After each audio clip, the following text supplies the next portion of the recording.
कर्म और धर्म क्या अलग अलग हैं?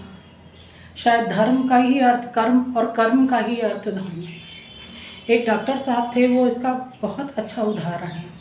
वे रात को अपनी गाड़ी से अपने घर लौटे तो देखा एक महिला अपने बच्चे के साथ उनके दरवाजे पर खड़ी हुई है। उस महिला ने डॉक्टर साहब को देखकर एक पत्र दिया और कहा, डॉक्टर साहब, आपके पिताजी ने ये पत्र दिया है। उस पत्र में एक बुजुर्ग पिता ने अपने पुत्र के लिए संबोधित करके लिखा था कि इस महिला को तुम्हारे पास भेज रहा हूँ, बहुत लाचार है, इसका बच्चा बीमार है, आप इसका इलाज वगैरह कराओ, हो सके तो उसका ध्यान रखना, आप ये कृपा होगी। अपने बच्चे के लिए अपने बेटे से हाथ जोड़ करके उन्होंने लिखा। शायद उन्हें अपने बेटे से कम उम्मीद होगी, इसलिए पिता ने अपने पुत्र से लाचारी में हाथ जोड़ करके कहा।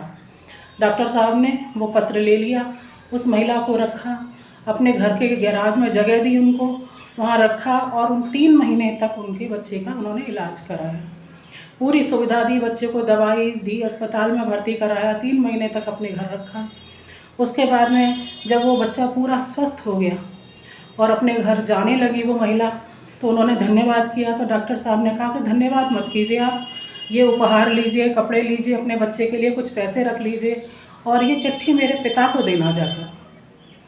वो महिला धन्यवाद करके जब अपने गांव गई और उन्होंने उन डॉक्टर साहब के पिता को पत्र दिया, तो उस पत्र में लिखा था कि आदरणीय बाबूजी, मैं आपका पुत्र तो नहीं हूँ, मैं नहीं जानता कि आपका पुत्र यहाँ कब रहता था, क्योंकि इस स्थान पर अब मैं रहता हूँ, लेकिन क्योंकि आप मेरे पिता के जैसे हैं, अतः मैंने आपका वचन टालना सही नहीं समझा।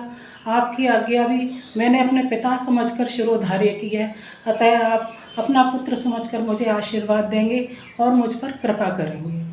तो ये हुई थी कर्म और धर्म, यानी सच्चा धर्म यही है, नारायण सेवा यही है।